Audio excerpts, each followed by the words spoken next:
Well, welcome for another exciting episode of Inside America's Minds. And today I'm so excited. I have a very, very special guest. He's actually known throughout the world. I have Dan DiLucchio here. And Dan is also known as, tell us, Dan. Short sleeve Sampson. Yes, yes. Short Sleeve Sampson. Why?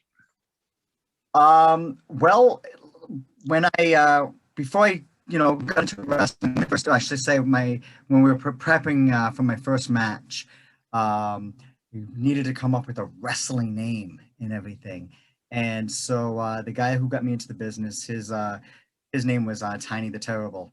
So we sat down and we tossed around some different ideas, and then it came out that I would be short sleeve, and a metaphor for my size, because I happen to just be 4'2", and Samson would come from the Bible, being the strongest man in the Bible. So therefore, short sleeve Samson was born.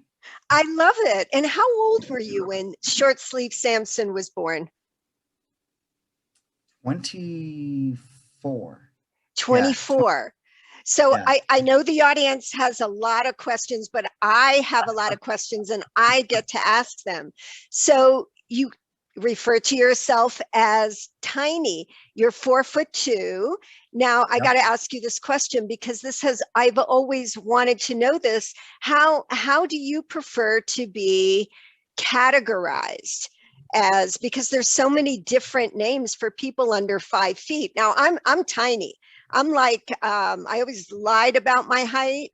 So I'm actually Don't lie. I know I don't do that anymore. But when I was growing up, I took some heavy hits for being very tiny, and I'm five Mhm. foot two and shrinking with age. But you're 4'2".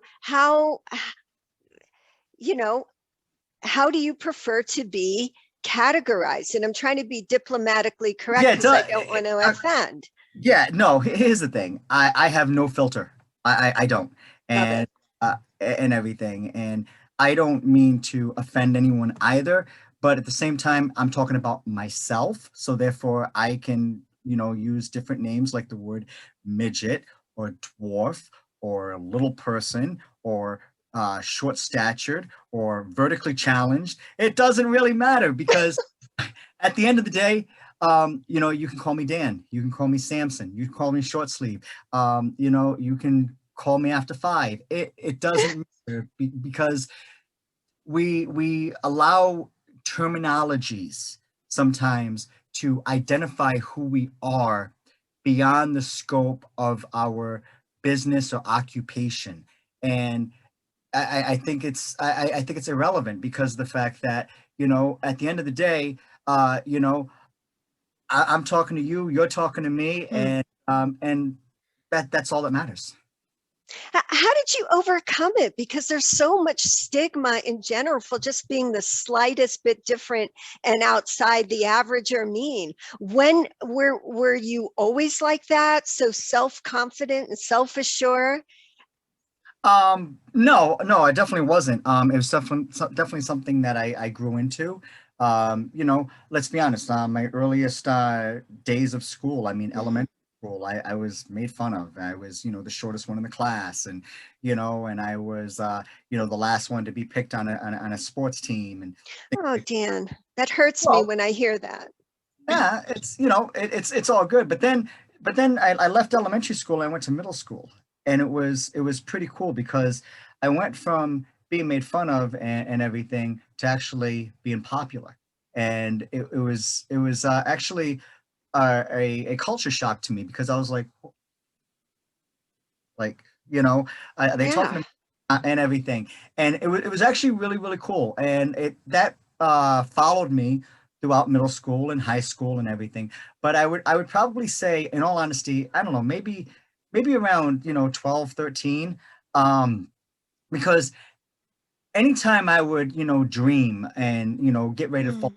asleep or anything like that, I remember in my dreams when I was a child, I would always, if I was in my own dream, I would always be tall, you know Mm. be the same Interesting. size as everybody else. But then all of a sudden, I woke up one morning, I'm like, I'm short. I'm always going to be short. Like, okay, now let's live life, and that's my perception on it, because the fact that it's like God made us all different. That's obvious, whether it's our skin tone, whether it's, our cultures. I mean, regardless of what it is, we're all different. And that's what makes this world so beautiful, because of the fact that we're not all the same. And so therefore, with that, there's also some short people in this world as well. And let's just embrace our differences and let's enjoy life. I love it. And so when you were in elementary school, and it's so interesting to me because middle school is a war zone for most kids that you talk to or their parents. And I remember Yeah. when my own son, I mean, middle school was just, I really wanted to go after all the parents of the bullies, you know. But the bullying, what was that like for you? Again, I mean, when I was younger, it was, it was definitely there. I would be called names or made fun of, or, I think I got into a couple of fights and all. But again, then all of a sudden I left elementary school, and I didn't have to worry about those things, because I wasn't made fun of. I wasn't bullied. I was actually one of the cool kids. I was actually very popular. So it was definitely, it was a culture shock, but at the same time, I mean, it's like, if once I got through my elementary school years, like all that was behind me. Which is And so strange because today it's the opposite with at least kids and parents that I talk with.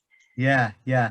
And I mean, heck, I mean, let's be honest. Even like in high school, you have Hmm. your different demographics. You have your jocks, you have your nerds, you Mm, have all these different social groups and mm. everything. And I can remember, literally, on Monday I would go hang out with the jocks. On Tuesday I would go hang out with this group. On Wednesday I'd go hang out with this group, and I would sit there and I would literally bounce from group to group to group, because they all embraced me. Wow. And so let me ask you this, your earliest childhood memory, you talk about dreaming and in your dreams you're tall, which a lot of our subconscious is processed in our dreams. So your earliest childhood memory that you were different, about how old were you, or is there a snapshot in time with an interaction? Um, Again, I'm guessing, Hmm. I'm guessing, but I would say literally probably around, 12, 13, years old. That's when I had this, epiphany that it's like, I can't hear you. no, it was, no, I was just saying that I was going to be short my whole life. It's like, oh, okay, all right, well, let's do this then, like let's live life and everything. So yeah, I would say, like I said, between 12, 13 years old, that's when, this transformation changed. Now, is there anybody else in your family who's short? Yeah, actually my mom is, and her Okay. father was. And her So father is. And what is the medical term? There's a medical term. I should know that. But anyhow, begins with it's an A. I'll think no, about it in a little bit.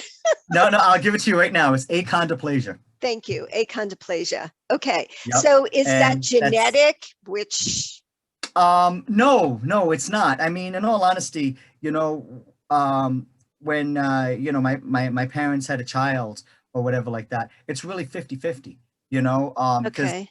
see, I actually have a younger sister, and she happens to be tall, you know. Um, my mom's dad, he had a couple of kids, and his other kids, they were tall. My mom was short. So it's not, it's genetic, but it's not genetic. You know what I mean? It's like, Does it again, skip a generation or? usually not, but at the same time, Okay. like Oh, for obviously example, not if your mom was. Okay. yeah, yeah. Okay. But at the same time, like with my wife and I, we have one child, and she happens to be average height, which is great. So I guess you could say it kind of skipped this generation, but at the same time, I didn't continue you know, have more kids to even see if it was even, you know, a chance or not, you know. And I want to talk more about your wife and your daughter, but you are an athlete. You are a television and well, I read you do baseball. I mean, you do so many different sports. You're Yeah. a wrestler. You're a TV and movie star, ABC, NBC. I mean, you're all over the globe. At any time, did you ever feel exploited for your size? I think depends on the job. You know, we can, you know, I'll be honest. I mean, okay, so basically, I always wanted to do, you know, something with acting. You know, I mean, Okay. Why? yeah, um, it was different. It was fun. It was cool. And then at the same time, it was also, you know, people got to know who you were. And with Hmm. that also generates some popularity and everything. And I'll be honest, I wanted to be known. I wanted people to know who I was and my contributions to whatever it was that I was, you know, going forth in. So, you know, although throughout school and everything, I had always, you know, tried so many different things, whether it was, you know, sports or acting or, you know, different jobs that I had and things like that. It always came back to, you know, me trying to follow some form of acting career. I can remember again in high school, you know, I joined the local theater company, you know, Hmm. where plays and everything and all. And, you know, so it's like I had always followed those footsteps in hopes that it would land me something bigger eventually. And I want to get to the wrestling circuit as well, but I want to go back to the question I asked you is how do you categorize yourself as you keep avoiding that, so I have to keep redirecting you. All right, Dan, Kabish. Um, how do you, you know, All right. So, medical term, I'm achondroplasia. Regular terms, I happen to be a dwarf. a When, dwarf? So you prefer dwarf to midget or little person? well, again, dwarf and midget are totally different.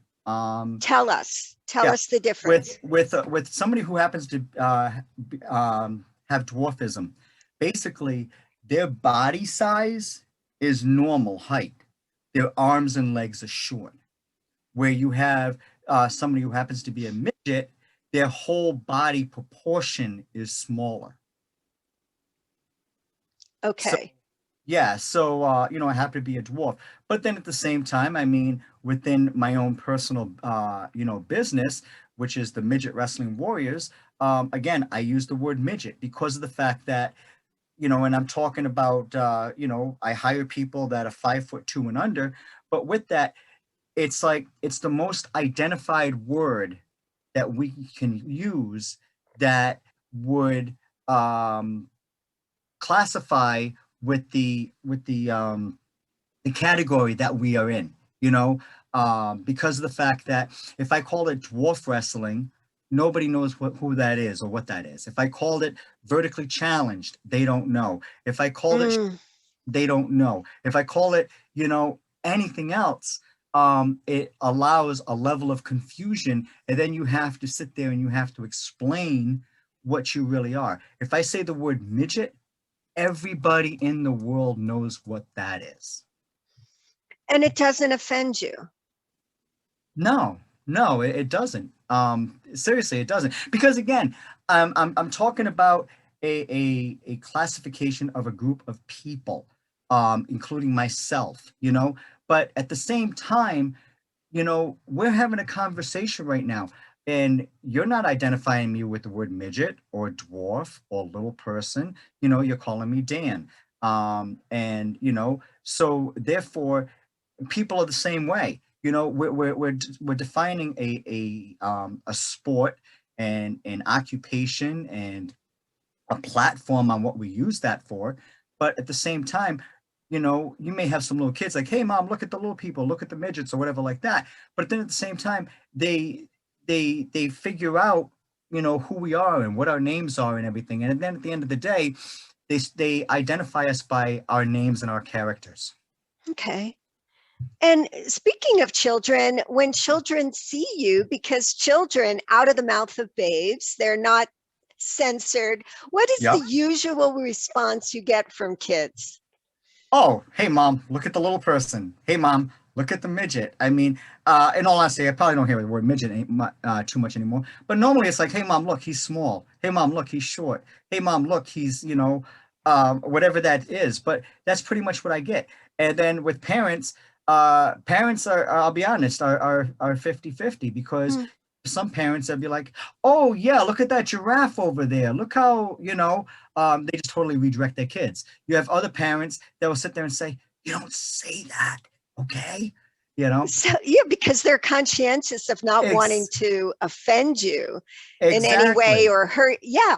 Okay. Yeah. Which is And like then, me. I find and not just being a clinical psychologist, but just being a person who's very aware of other people's emotions, or, and very conscientious of stereotypes. I don't want to offend you in any way. And you're giving us the privilege of learning more about you within a certain demographic, and you're better than probably the rest of us are with this. You're so comfortable with it. it is, well, I am, because the fact that I've grown up like this, I'm a short person in a tall man's world. Let's Hmm. be, you know, Okay. and for me, my entire life, I had to adapt to my surroundings, whether it's here at home or whether it's out someplace or whether it's at work or wherever it is. I've had to make those adjustments, but I've made them. And it's like, I just go on with life like there's nothing wrong, because in all honesty, there really isn't anything wrong. It's just, again, like I said, you make the whatever adjustments that you have to make, and then you just, continue on.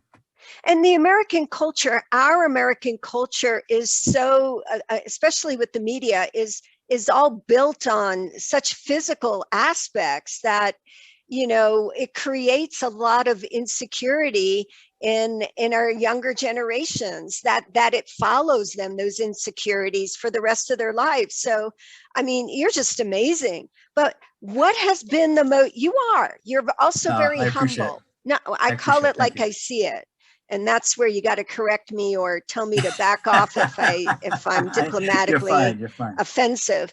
But what has been the hardest thing navigating life, being you? I think, I'll be honest, I have the same struggles, the same difficulties, the same challenges as what you have and everybody else in this world has. You know, um, I wake up in the morning and then I proceed with my day. I have to make choices as far as what to wear, what to eat. And then I have to make choices at work. And then I have to make family choices. But I don't think that I am any different than you or anybody else is, in all honesty, because the choices that we make will pretty much, lead us down life. It will lead us down a path with life and everything. But at the same time, the choices that we make um, are just ours. It's like my life is no different because of the fact that I happen to be short versus somebody who happens to be tall versus somebody who happens to be thin or larger, or whatever it is. We just make the choices that are presented to us and we move on from that. Dan, what do you think is the biggest challenge for the human race these days? And the world has been through so much, and we as Americans have been through so much. What do you think is the biggest challenge that we face in the human race these days? Accept who you are and accept everybody else. Well That's said. that's it. Seriously. If you do those two things, everything else it's mediocre. It's like, you know, all we have to do is the person that we wake up as, and we look in the mirror, regardless of who you are, how you are, what you look like, accept it. Love the person that you are and love your neighbor. The hardest day in your life to date. Look at that smile. I don't know. I don't know, because I have difficulties. I have struggles at times, whether it's, making decisions, or whether it's, whatever it is. But I guess for me, it's like, whatever it is that's difficult for me, whether I'm able to solve it immediately, whether it takes me a little bit of work to solve it, whether I'm working a lot harder to solve it, it gets solved. And then I move on. So it's like, Okay. okay, done it, finished it. Now let's move on. So therefore, I don't dwell on the past. I just look forward to the future. The best day of your life to date. Oh God, so many. Um, the birth of my daughter. I mean, that was phenomenal. I got married. That was phenomenal. I've had a lot of career success, which has, just been phenomenal. I'm getting ready to have a lot more career success. Yes, I know you have a movie coming out, and we're going to talk about that. We're going to talk about your family. Oh yeah, I did my homework. The thing is, my gosh, I wish I had all day. I wish you had all day. There's so many questions. Let's Well, we can talk always do a about. part two. Yeah, we will. I know the audience is going to want to hear more. Let's talk about your career, and we got to talk about the Chucky. Is it you played Chucky? Did you play Chucky? Okay, so my portrayal of Chucky was in the 20th anniversary of the movie, where we did a lot of publicity stuff down in New York City. So Okay. that was my portrayal of Chucky. I did not play Chucky in any of the Child's Play movies. Oh my gosh, because I still have, and I know a lot of people still have haunting memories, but your career has been so phenomenal with TV and the movie industry and wrestling. I want to hear more about it. I mean, you did the Oompa Loompa. Yeah, I did. What was the name of that? The Hard Candy? Hard Candy Kid. It was a movie that I was had auditioned for, and was casted. I don't even know if the movie even came out yet. That was definitely a few years ago. But Okay. it was some good scenes in it that I was involved in, and everything, even from jumping out of moving vehicles and chasing people and stuff like that. So it was a good time. It was. And the directors are brothers, and I cannot remember their names right now, but they were really good to work with. They were really cool. What was your favorite movie or TV show to appear in? Oof.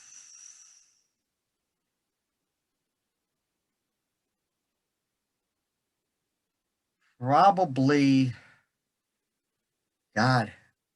Honestly, I enjoyed so many, because, okay, so here's the deal.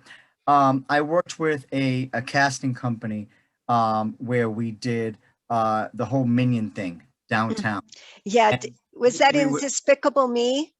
yeah, it was for Despicable Me. Okay, the And movie. we Okay. did the parade, and down in New York City, and we did a lot of publicity stuff, and that was fun. It was fun.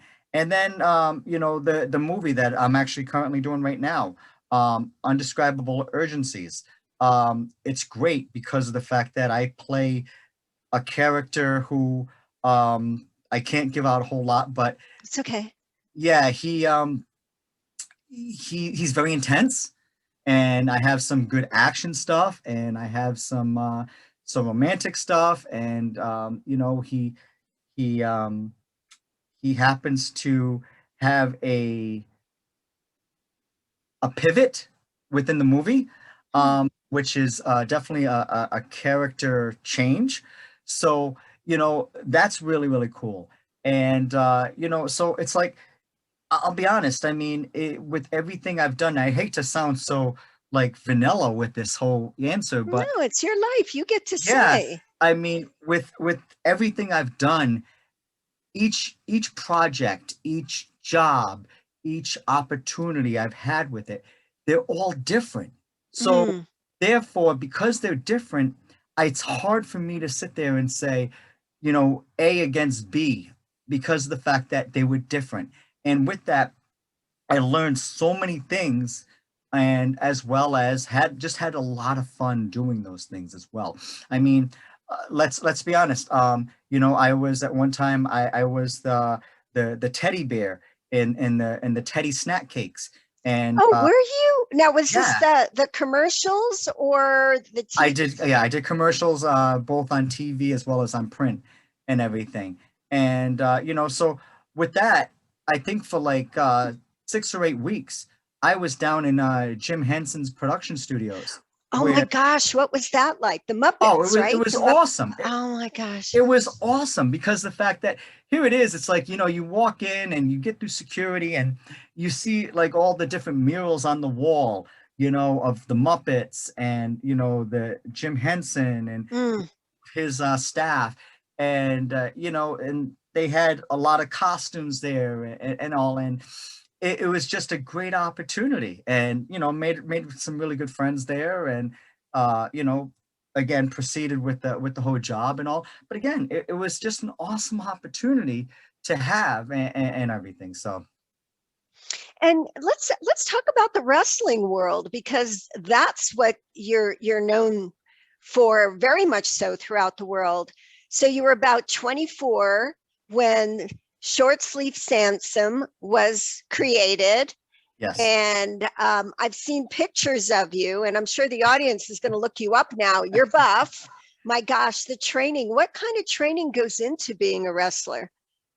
Um, it's crazy. In all honesty, I mean, pretty much went to a wrestling school for an average of 3 days a week for the first couple of years, and I had to learn how to do everything.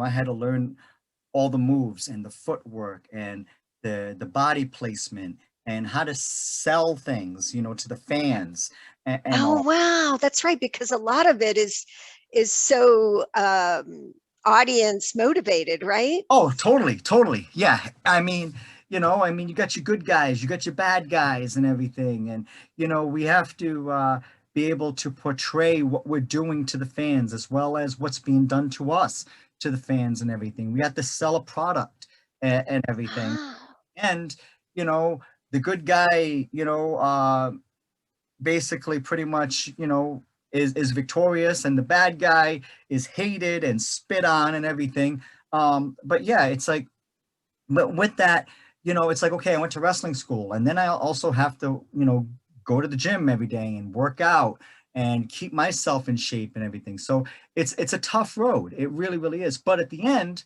I find it very, very successful. I find it to be a good time and all. And I've achieved a lot within my career, which oh I my gosh, yes, pages and pages. And the wrestling, okay, now help me out with that. yep. Now, this is interesting. Growing up, my dad, I had four brothers, but my dad always insisted on watching wrestling and boxing with me. You got to watch this. I don't know why. But so I've always had an interest in it.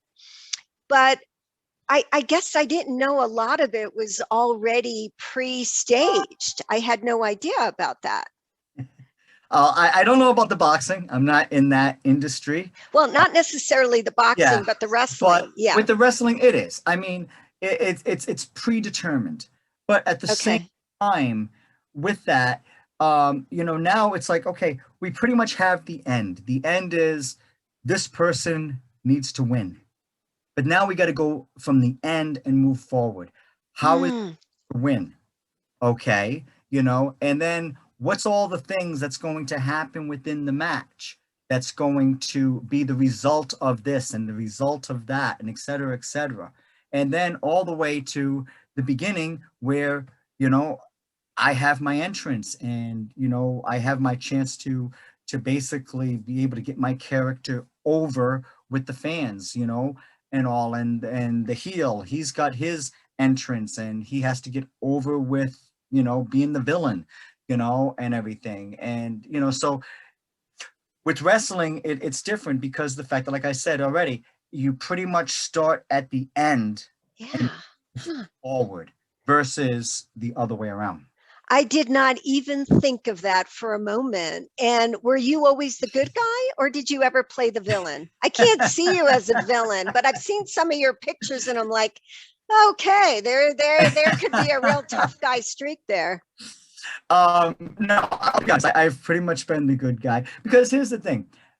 It's a lot harder to get people to like you and to support what you're doing than it is for them to hate you. So I always wanted a challenging route. So I decided to be the good guy and try to get fans to be my fans, and people to like me and support me and everything. So yeah, no, I've anything that I've pretty much done is pretty much always been the good guy.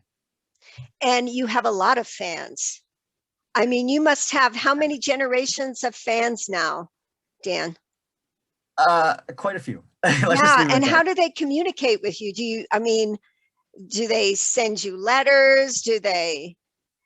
Oh, I mean, yeah, it's like I get fan mail a lot. I mean, whether it's, letters that are sent to me, or I'm on social media, whether Mhm. it's, sending me messages, or sending me comments or whatever on social media and all, or I mean, heck, whether it's, even just going out to, to the store to pick up something, and somebody happens to see me there. So, but at the same time, it's also, you know, I feel it's a level of responsibility that I have to the fans, is that here it is, okay, you saw me on TV, or you saw me at a live show or whatever, and you saw a character, okay, and you supported me and you liked my character, which I really appreciate.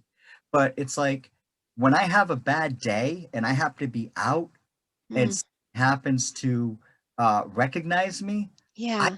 can't sit there and, take a break from that. I still have to portray who they saw, at that live event, or at that show, or on TV, or whatever.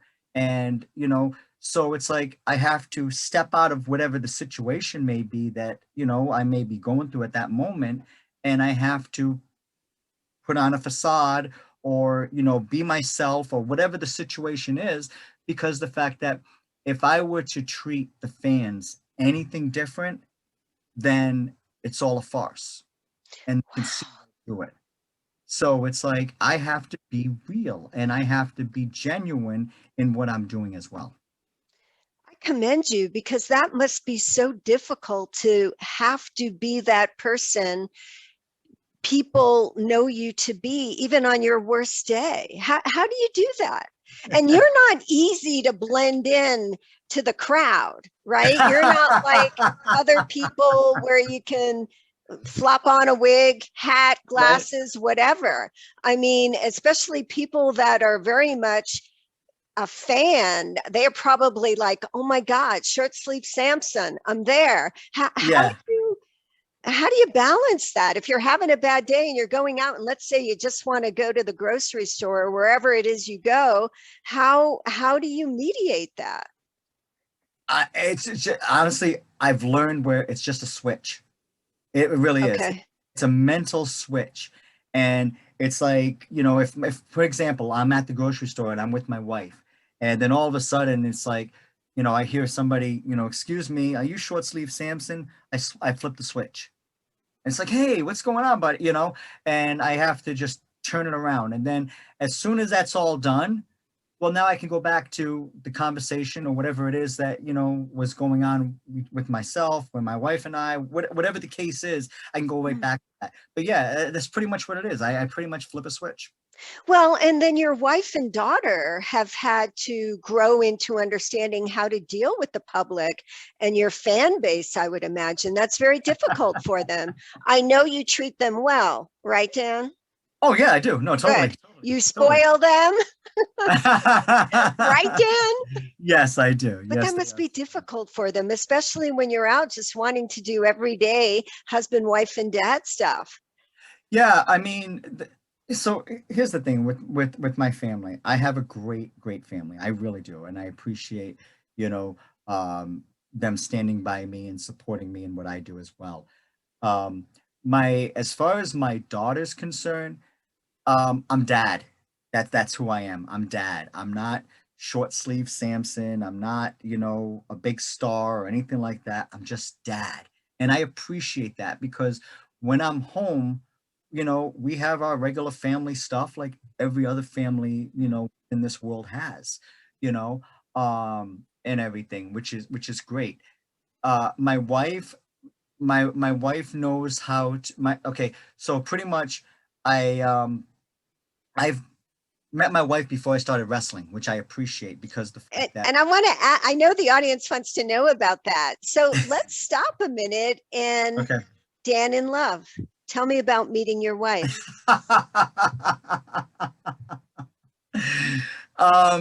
So basically I had met my wife online playing a game.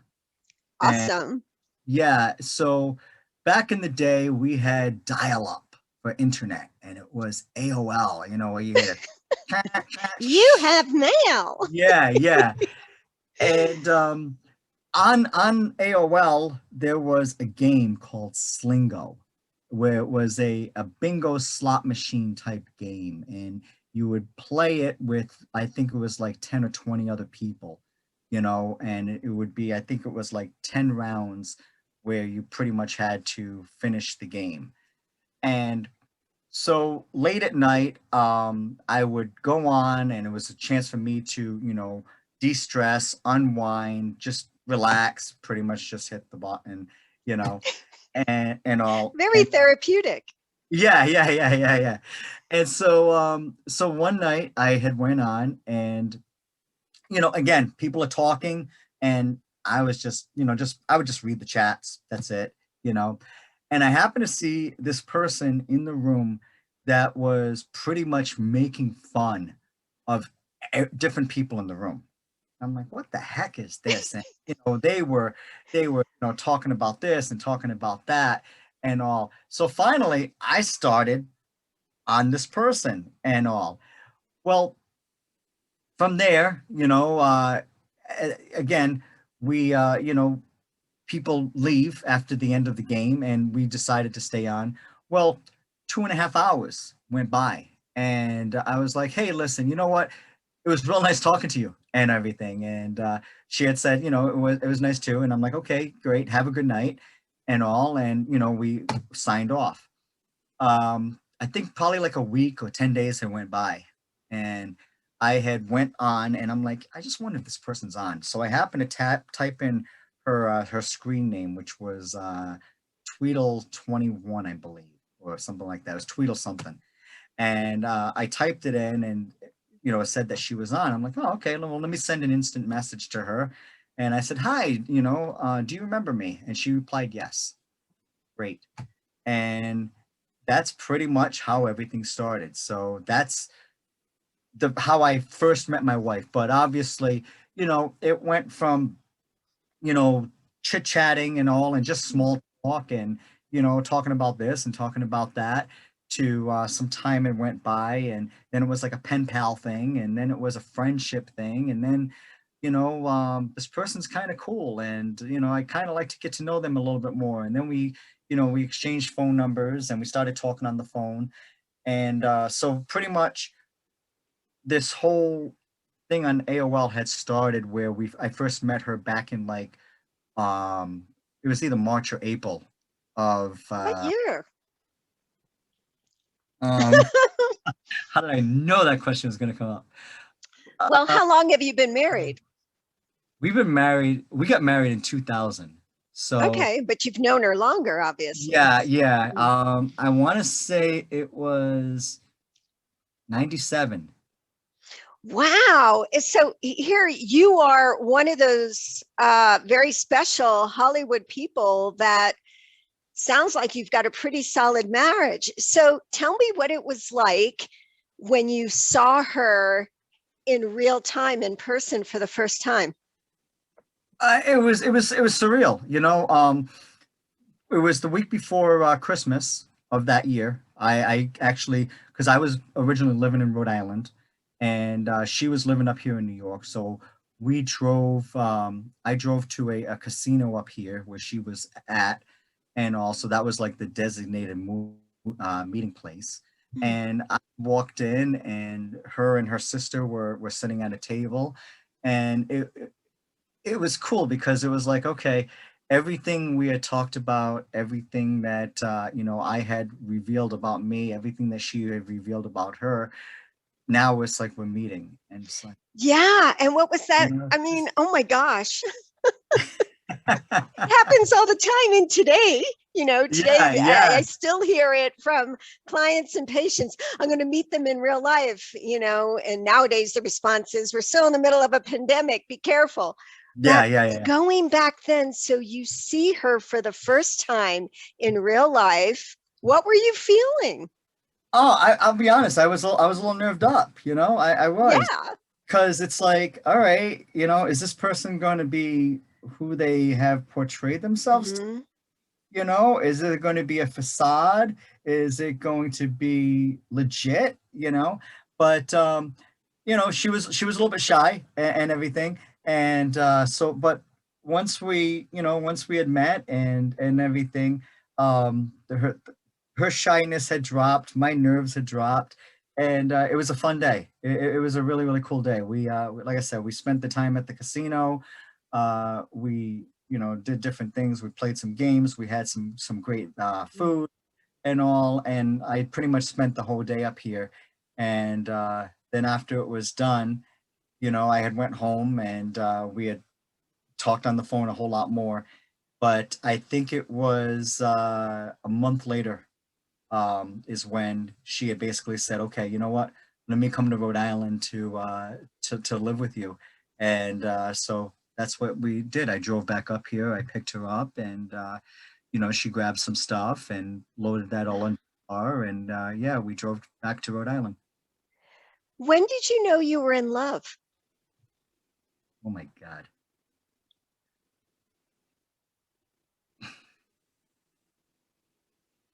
I think everything was solidified the day we met. Really? You met Yeah. in person?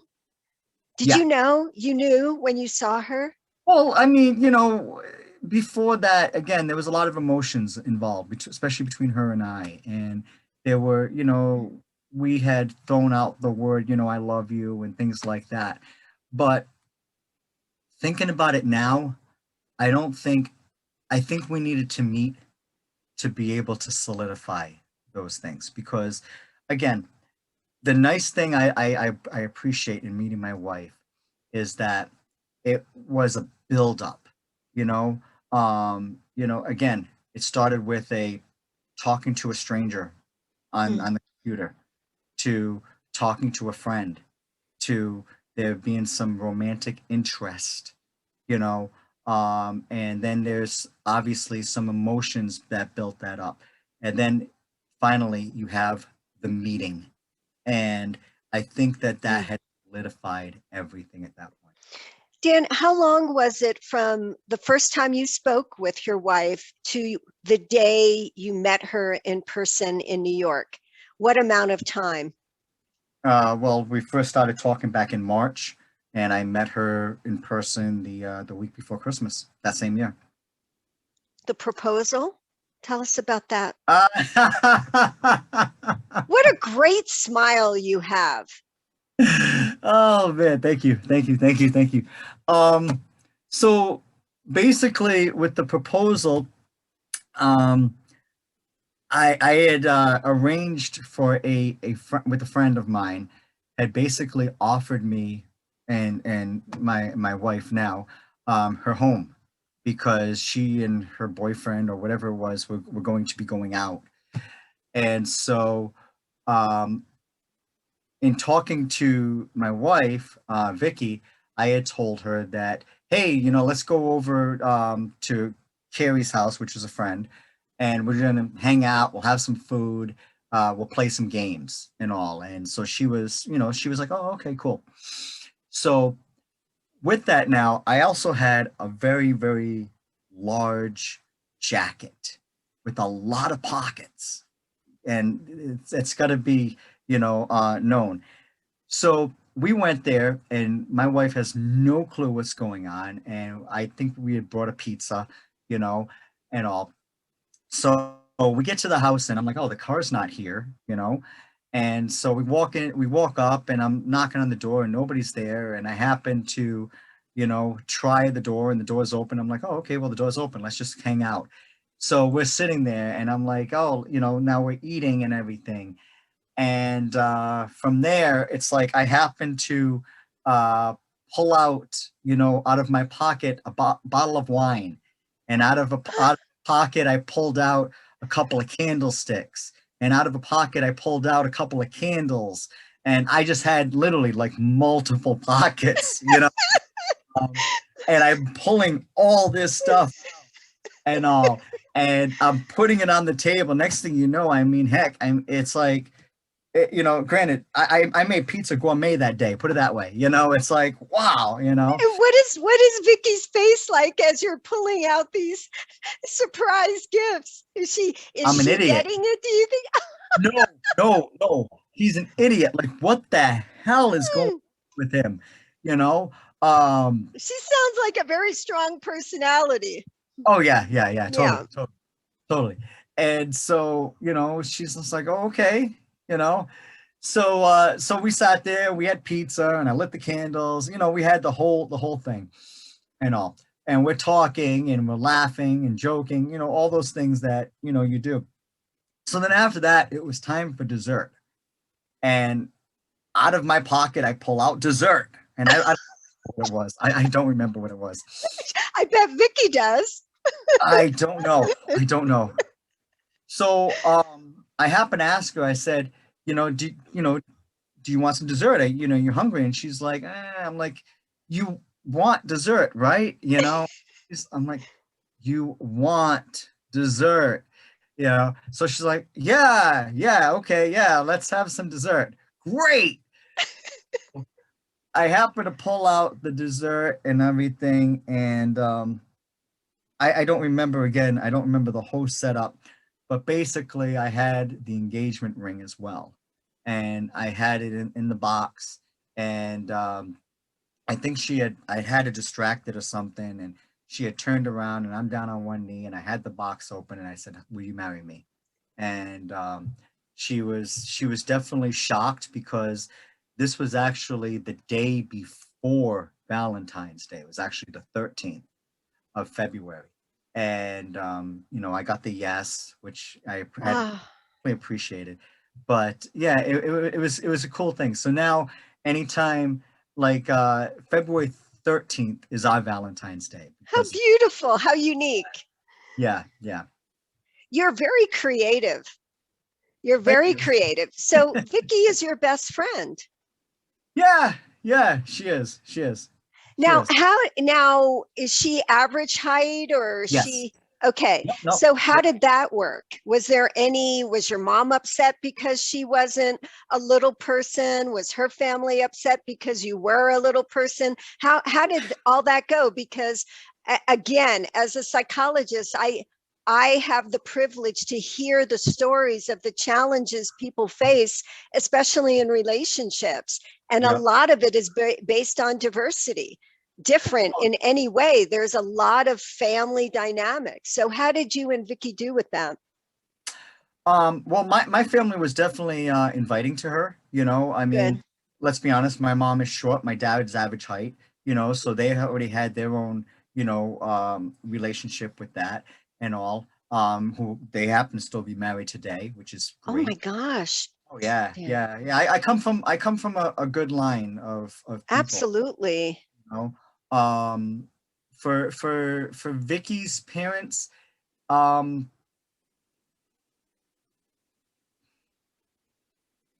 they struggled with things for a little bit. Let's Okay. put it that way. I can't, you know, they struggle with things for a little bit. And probably the first year and a half, 2 years, I wasn't allowed in the house when we came up here so she can visit her family. That Uh, must have been so hard for the both of you. yeah, yeah, it was, and everything. And then finally, you know, we're announcing, you know, wedding plans and everything, and they were like, her father had basically said, "Well, let him in," and you know, it was nerving, and all, but we got through it, and everything, and now, you know, everything is definitely good. But I think the first like 2 years they were definitely very apprehensive with me, because the way that they saw me was, I came to New York from Rhode Island, I picked up their daughter, and I brought her back to Rhode Island. So Oh, for me, as someone who basically tore their family apart because of the fact that I had taken their daughter out of their family, which I didn't. It was just, you know, just the living situation that we had to both agree to, you know. But I can also understand their feelings and why they felt the way that they did, you know. So it was a little testing, but we got through it, and you know, now everything's really good. the pregnancy.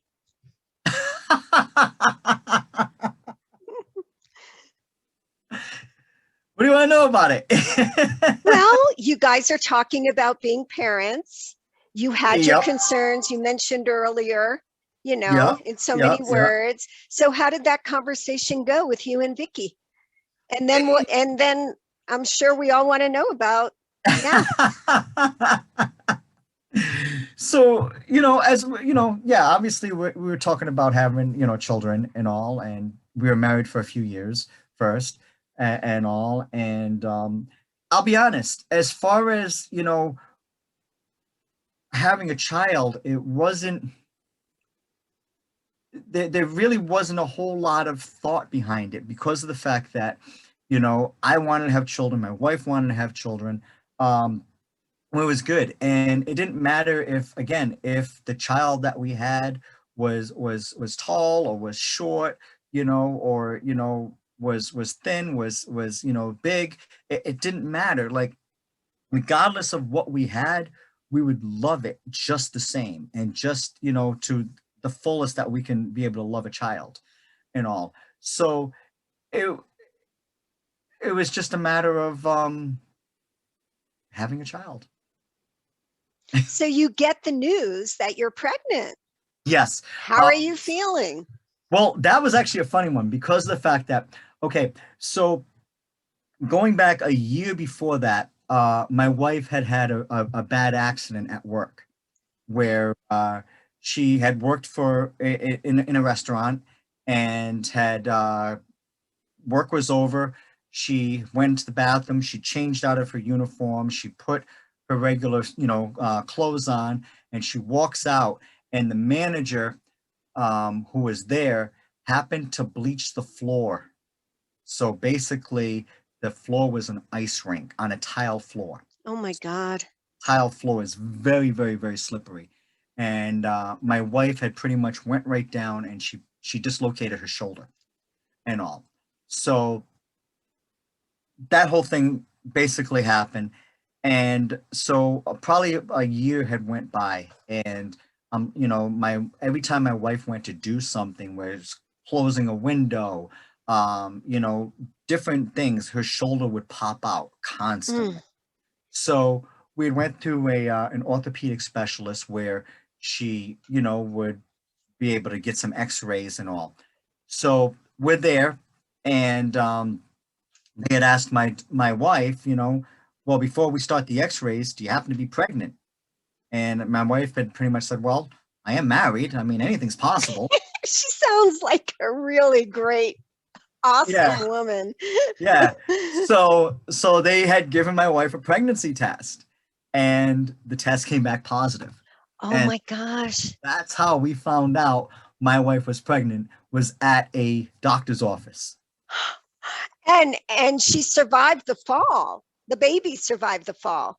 Or was Uh, she pregnant when? no, she wasn't Oh, pregnant okay. yet. Yeah, Oh, yeah, she no, was. no, no, no. Yeah, she wasn't pregnant yet. It was shortly after that she Okay. was pregnant. Oh my gosh. Yeah, yeah. And how did you feel when you heard that news? I was first. I'm like, what? Did you what? Can you say that again? Um, but no, it was cool because it was like, all right, well, we're hoping for this, and now you are, so that's great. And then all of a sudden, for both of us, like our whole Mhm.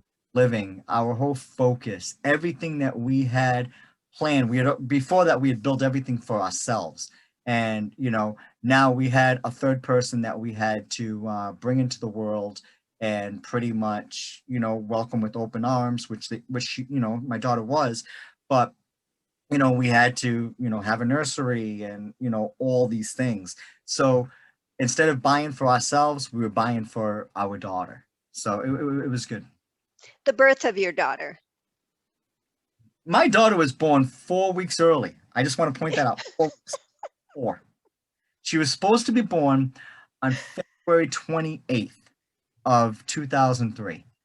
And so the night before my daughter was born, my wife and I, we had went out with another couple. We went to the movies. We had some dinner, had a great time, had a great time. And we got home. God, I think it was after midnight. We had got home and all, and I pretty much I crashed. I was tired. 2 hours later, my wife is in the next room from my bedroom, in the bathroom, in the tub, yelling for me. So when I woke up from her yelling for me, I'm like, what's the matter? She's like, my water broke. Huh? She's like, my water broke. And I remember, and this is still the joke today, I'm like, are you sure? And she's like, yes, I'm sure, my water broke. She's like, I need you to get stuff together so this way you can bring me to the hospital. Okay. You went back to sleep? I went back to sleep. I totally went back to sleep. It only lasted like 10 minutes. That's it. But so she woke me up again, and I'm like, what? And, oh, okay. So we got all the stuff, and we went to the hospital because also the thing with my daughter was also breached, which Okay. wasn't going to come out head first. And so with that, and being the fact she was 4 weeks early, they pretty much had to give my wife a C-section and Mhm. all. So Were yeah, you worried at that time when the doctors told you your daughter's breech, your wife is going to have to undergo C-section? What were you feeling at that moment? a lot of, yeah, I mean, it's you're nerved up, I mean, Yeah, yeah. you're nerved up, it's like, oh, okay, is that safe? Is that all right? Hmm. You're asking all the questions and thousands of times and repeating the same question multiple times and everything. And, so pretty much they said, yeah, we actually had a really good pediatrician, a really, really good pediatrician. And basically, it was like, he's got everything. Okay. So, we like I said, we drove her to the hospital, and, they called the doctor, and the doctor came in, and I think it was around 6 or 7 in the morning that they had taken uh, her in, so this way they can prep her for surgery. And I think 2 hours later, my daughter was born. So How did you feel when you first held her? surreal. So, Yeah, yeah, it yeah. is surreal. It is. It was because it's like, all this hype and talk, and all the labor pain, Mm. these cravings and the mood swings and all these things were all now for this, which was the birth of our child, and she's just awesome. She's How just old is your daughter? she's 18 now. Oh my gosh, in adolescence. So when she sees you on TV or in the movies, what commentary does she make, Dad?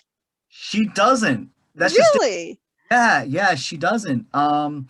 As far as anything that I do, basically I'm dad's going to work. That's what he's doing. He's going to work, whether it's, wrestling, a show, a production, whatever it is. And that's how she looks at it. And I honestly, with all the things I've done, I think she's seen me maybe 3 times, I think. But it's okay because I'm building a legacy, but hopefully she realizes that I'm hopefully building a legacy for her that she can be able to carry out where I'm earning money and I'm making contacts and setting pretty much a tone so that this way, God forbid, never happened to me, she would be all set. What do you love most about your daughter?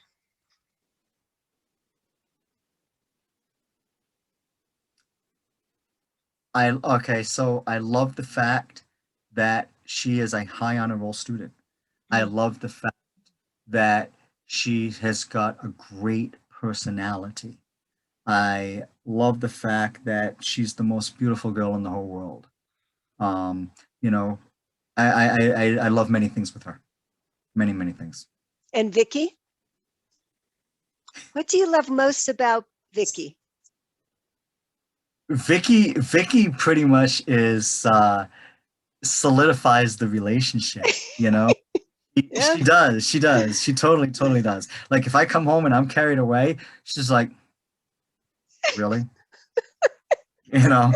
Um, yeah, she's the anchor. She is. She's the anchor, And I mean, besides all the, the other attributes that, I was compelled to fall in love with her on.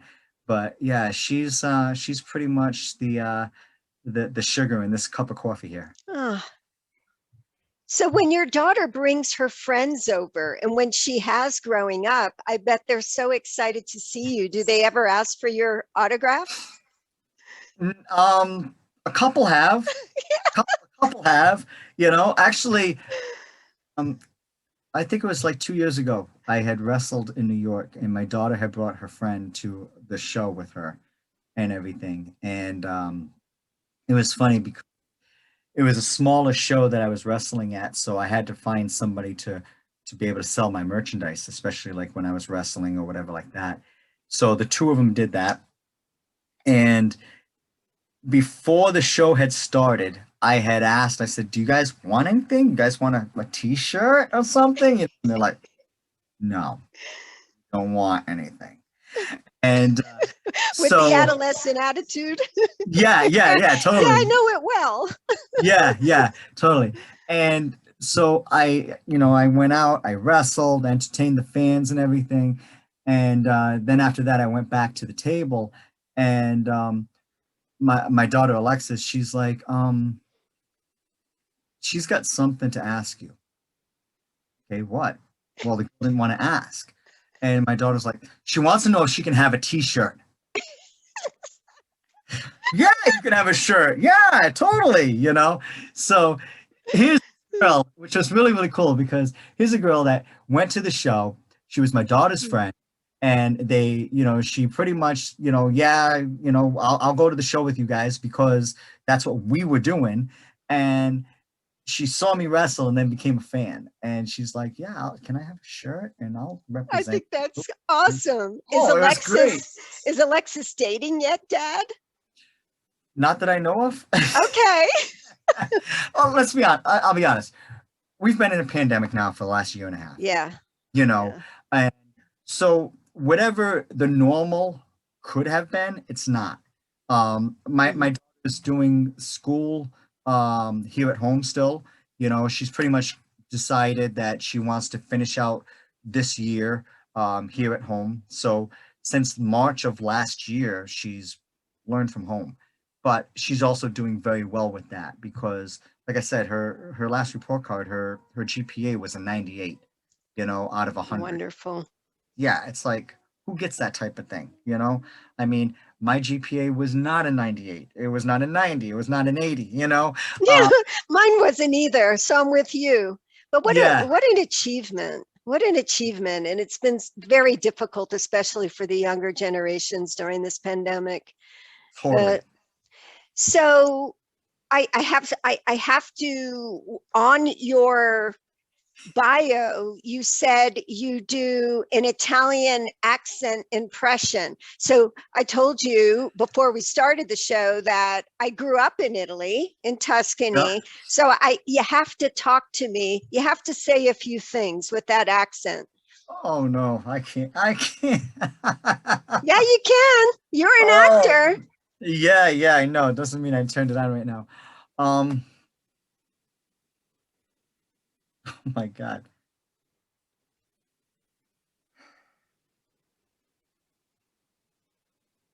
So you say you want these things? You sure you want these things? Is this really what you want? Is this what you want to do in life?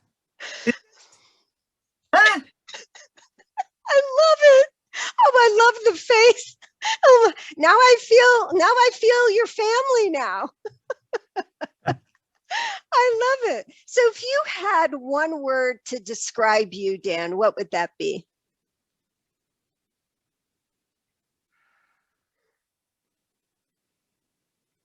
One word.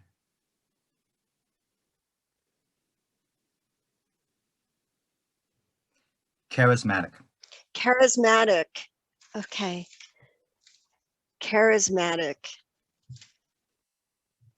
You do Because a lot of charity work too, and you do a lot of mentoring for young people.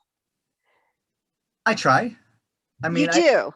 You're try. very humble, and you're still very much involved with, now help me get this straight, World Wrestling Federation. You had the Yeah, micro, there was, I mean, SmackDown, Raw. yeah, You're yeah, still yeah. very much involved in that? As far as WWE, you know, World Wrestling Federation, World Wrestling Entertainment, Oh, um, entertainment. Okay. yeah, yeah, not right now. Very much now, my focus is on my promotion, which is the Midget Wrestling Warriors. I've actually been running that now since 2014, and we actually, I've, you know, again because of the pandemic, we Yeah. put a hiatus on everything, and you know, had pretty much stopped everything that we were doing. But now that things are opening up and people are getting vaccinated and everything, I've begun booking again. And we starting June, we pretty much have a really good schedule for June and July are pretty much all booked up. And now we're going into August and September and therefore. So, um, you know, Tell me again the name of it. Midget Wrestling Warriors. Midget Wrestling Warriors. And where can the audience, where can people look for more information? Yep. So on Facebook, it's you know, Midget Wrestling Warriors. Or Okay. have a website which is midgetwarriors.com. And MidgetWarriors.com. Okay. yep. And we put all of our tour dates on there as well as photos and videos and you know, we're very interactive. We're very, very interactive. But yeah, pretty much have a staff of 20 people now that work with me on making this thing a success. And Wow. And how do you recruit the wrestlers? it's various ways. It's through first of all, you know, with my 22-year career, Mhm. I've been around quite a bit, so I've gotten to know, you know, who's good and who's not good, and who I'd love to have work with me. So that's first of all, and then secondly, I take recommendations from the people that work for me and all. And outside of that, it's people who you know, happen to message me, and I'll tell them, you know, please, you know, send me a bio, send me some videos or some things that you have done, so this way I can see what your work is and all. And they do that as well. So pretty much between those three things, that's how I hire. Okay. And for other people, midgets or dwarfs or little person that you mentor, how Do you hear from many other people looking for guidance from you? Once in a while, Yeah, once in a while I'll get some Facebook mail or whatever, and yeah. you know, they'll pretty much give me whatever it is, whether it's a life story or whether it's Mhm. or a situation that they're going through or something. But here's the deal. This is really what it comes down to, is the fact that I happen to obviously be a little person. I happen to be a dwarf, whatever you want to categorize it. But again, I realized one day that this is me. Mhm. And when I did that, I opened up the floodgates to accept anything that was going to happen. And at the end of the day, if God can take this lump of clay and mold it into what I've become today and allow me to do pretty much anything that I have wanted to do, then God can pretty much do anything with anybody. Beautiful. So, the message that you'd like to leave our audience with is what? If you had a message to leave America, what would that be? Seriously, if again, if God was able to allow me to do the things that I have done, to have the success I have had, to have the accomplishments that I have achieved, then God can do even more with you. You have a movie coming out. Tell Yes. us about that. You have a lot going on. Oh my God. There's nothing ordinary about you in any way. Your experiences have been extraordinary. And I know it's a privilege to have you on Inside Oh, America's stop, stop, Minds. stop. It's all No, mine. you It's all got mine. to It's all hear mine. it. You got to take it. You've earned it. You're real. You're real people.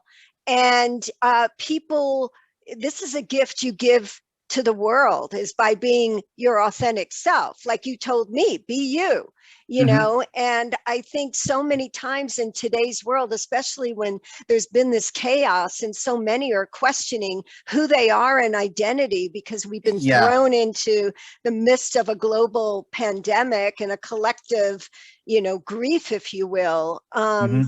But I think at the end of the day, it's being thankful for what we have each day. But tell us about your movie. I want to hear more about your movie and everything that you're doing, because you're phenomenal. You're amazing and you're Um, extraordinary. Nothing ordinary oh about you. no, thank you, thank you, thank you. Mm. Well, again, the movie is called Indescribable Urgencies, and it's currently being worked on right now, and all. It's pretty much a thriller. Oh, I got nice. what I can say and what I can't say right now, but it is a thriller. It definitely has a plot twist that you will see within my own character. You will see him pretty much have a change of heart with things. Um, so yeah, when it's all done, I think I think it's going to be a really good, real good feature. I really do. Well, I know definitely I'll have to see it. Now, you said, is it coming out in May, or do you know, or? Oh no, we haven't even shot it yet. Okay. So Oh, okay. yeah, Because I yeah, I was just reading IMD, yep. where we're, and I thought it said in May, but maybe that meant under production. But okay. All Yeah, right. yeah. No, I just started to shoot some scenes 2 weeks ago. And we have a lot more to do. Okay. So yeah, no, How are it's you guys doing it in Hollywood with the pandemic? How is that working now? well, put it this way. I mean, everybody again because of Mm, COVID, precautions are first. right. again, I appreciate that this director is, definitely doing that. And so when we get to set, the first thing we have to do is basically report to whoever's, heading up the COVID station, and which means, we have to either A, come with a negative test. Actually, no, we all have to have negative tests. Okay. And I also have my vaccination card as Mm. well. We have to, sign off on stuff. We have to have temperature scans and all. We still have to be masked up, and we have to stay masked up the entire time until we're on set ready to shoot. Oh, wow. Masks off and all, and do our thing. We got to put the masks right back on. So that's what we're doing right now. Okay. Dan DiLucchio, 5 years from now, where are you? Oh man. Um,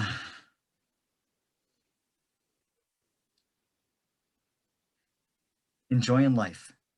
That's what I'm. That's where I am. I'm enjoying life. Whatever is thrown at me, I will take it on, and whatever's thrown at my family, we will take it on, and we will kick back and enjoy the success that I've been able to have. That's where I am in 5 years. I can't thank you enough. You're amazing in so many ways. And No, I thank you. know we're going to have you back. Oh, Thank yeah, you. I'd love to come back. Definitely love to come back. What a privilege, So, Dan. Thank you so oh, much.